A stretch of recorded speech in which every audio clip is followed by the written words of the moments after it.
You don't like?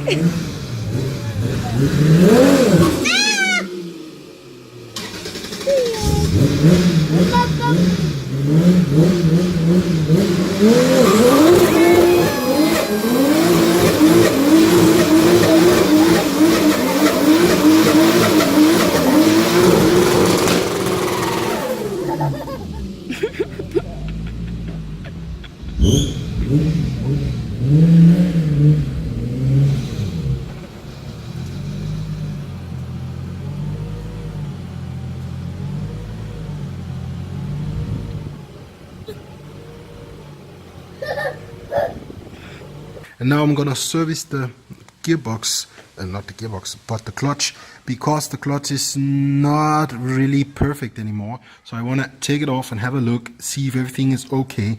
If the plates are worn or not in really good condition, I am gonna take the plates that I have for that 2J. The engine is actually over there, but I already have the parts for all of this setup. Now, the reason why I do what I do is also I'll have two cars with the same setup almost. So if something breaks here, I can take it from that one and the other way around, you know? So I don't have to wait for parts. If I can't get them on time, I will probably always have them on one or the other car. That's why I'm doing what I'm doing. So anyways, let's see how it looks. I'm gonna take a gearbox down and yeah, let's see. I got it all out and looking at the clutch and stuff, everything looks good. So here's the Tilton stuff taken apart, numbered, so that I know how it goes back together. There you go. You know, so I can put it back, tuck, tuck, tuck, tuck, tuck, in there in the right order. And yeah, but yeah, that's some nice stuff. Good quality stuff from Tilton, I must say. So I'm really impressed with the Tilton clutch. I did find out, where is it? Or did I already show it out? I did find out that the bearing was bad. The bearing that sits here, I already taken it out. sits a bearing here that holds the shaft in place. That was already bad, so that maybe some of the noises I was hearing could have been from there. So that's good. They cost about 10 euros, so I've ordered a whole bunch. So every time I take off a gearbox, I'm gonna change those bearings because they are just stupid.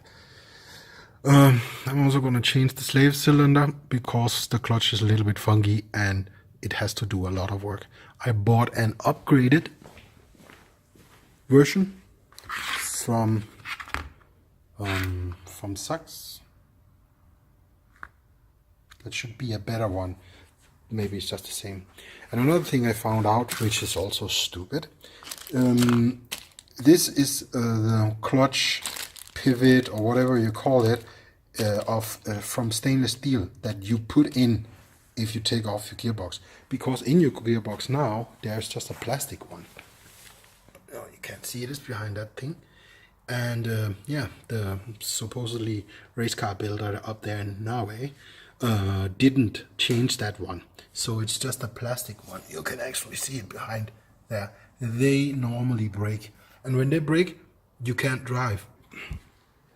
So this is the old gearbox. This is the new gearbox. There's no play in the shaft in this gearbox. I paid 100 euros for it. So, I mean, it's really cheap.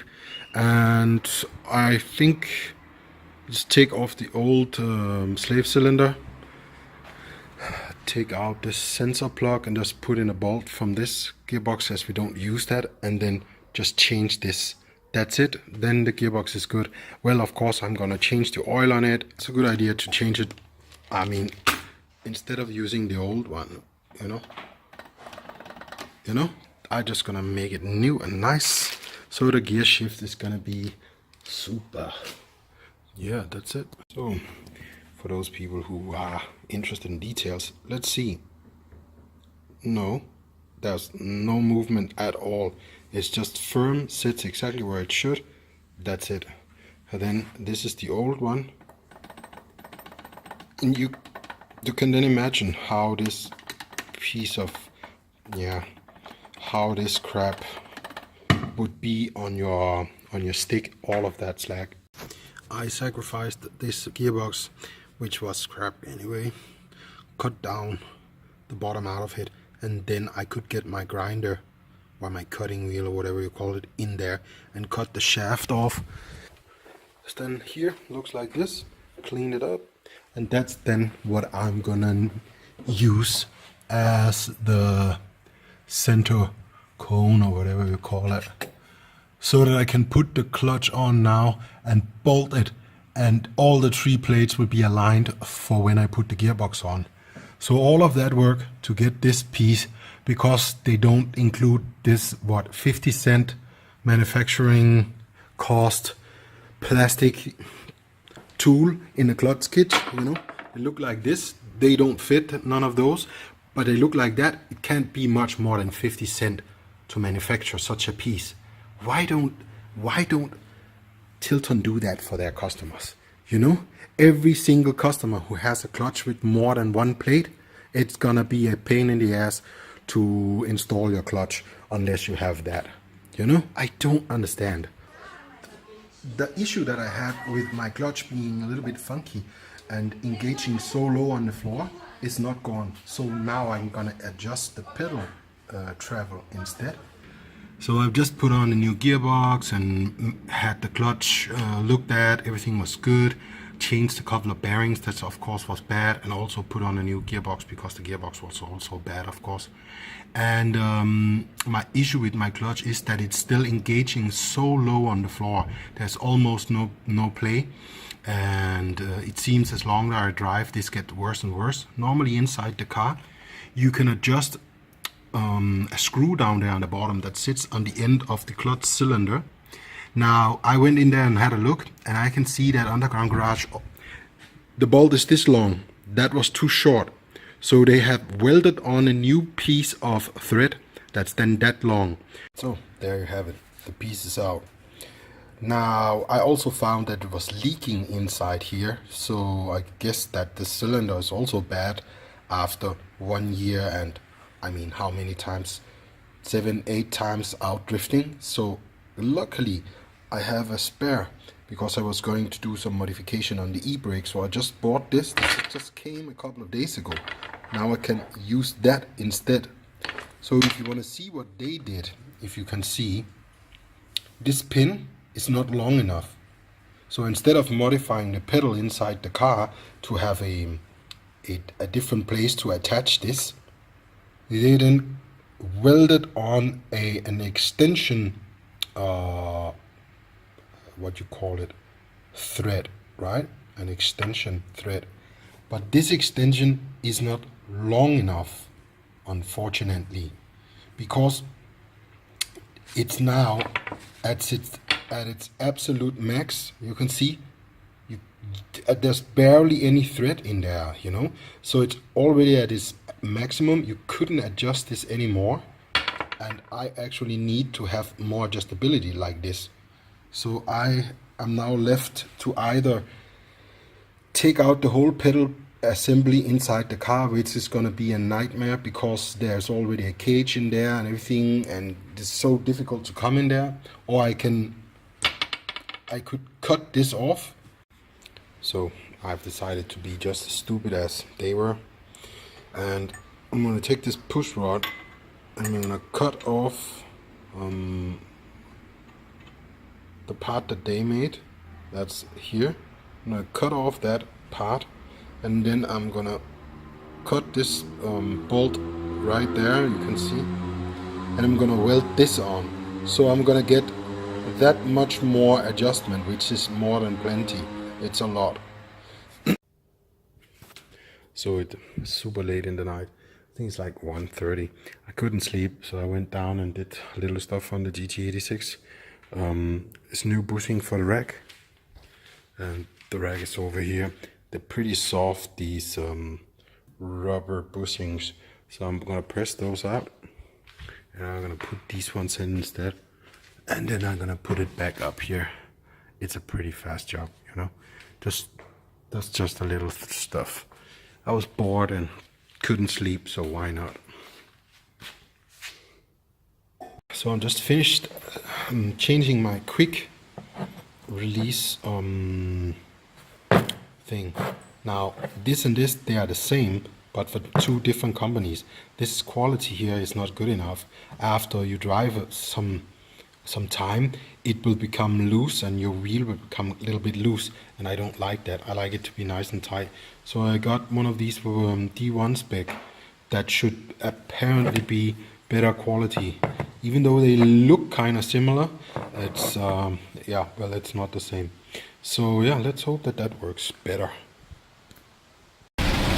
So I gone drifting and I took a lot of tires. Just, you know, it's gonna be dry and yeah, we can make a lot of smoke. Look at this. This is the highway. It's nearly flooded. That's how much it rains. Jesus Christ. Crazy. Crazy.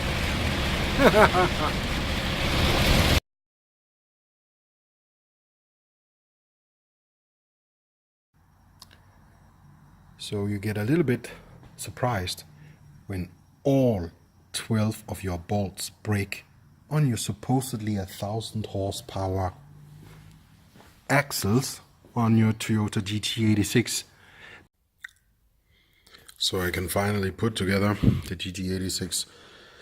The problems with the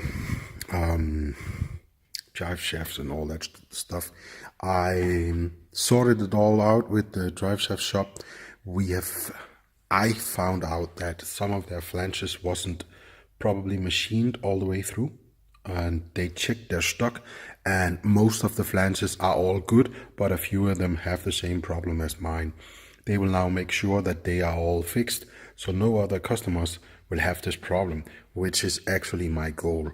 For myself, I am, instead of having them make new ones for me and all that stuff, whatever, I'm just gonna put in 50 millimeter shorter bolts. That just means that it doesn't come all the way out and gets to this problem, because out here anyways there isn't any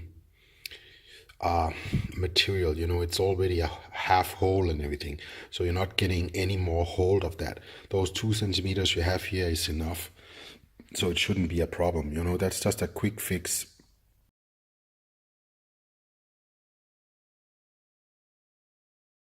This is the problem that happened at my last drift day.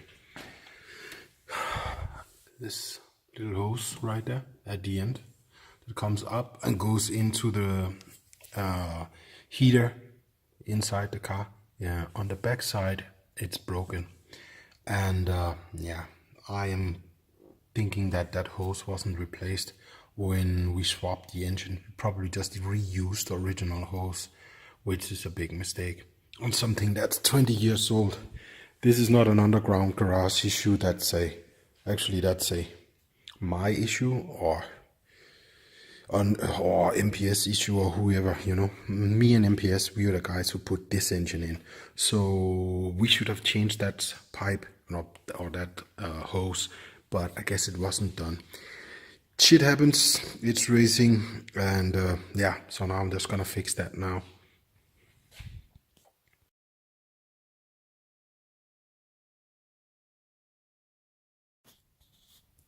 And now I also know why it failed. So this was on here, I took it off and found that it had this collar made, really sharp, really jagged, and if you then look inside the pipe, I don't know, you can see that, you probably can't, because there's not enough light for that. Anyway, when it was put in, it cut all the way inside from this jacket. So it was just a matter of time. The hose was already compromised because of putting this on like this. How the hose looked inside, as I showed you in the other video. So I cut it up so that we could look inside, and you can see how the inside of it has been cut and stuff, exactly where this pipe sat. I have now already grinded the pipe down, cut off the sharp parts, and just made it not sharp anymore. But that's the piece that sat in here, and the way that they made it, that is then why this pipe or this hose that it blew. So there you have it. The engine bay is pretty much everything is new. We only reused a very few things when we put in the new engine. You know, we reused the lines and then that pipe. And the only thing that blows up, the only thing that breaks is of course that thing that we reused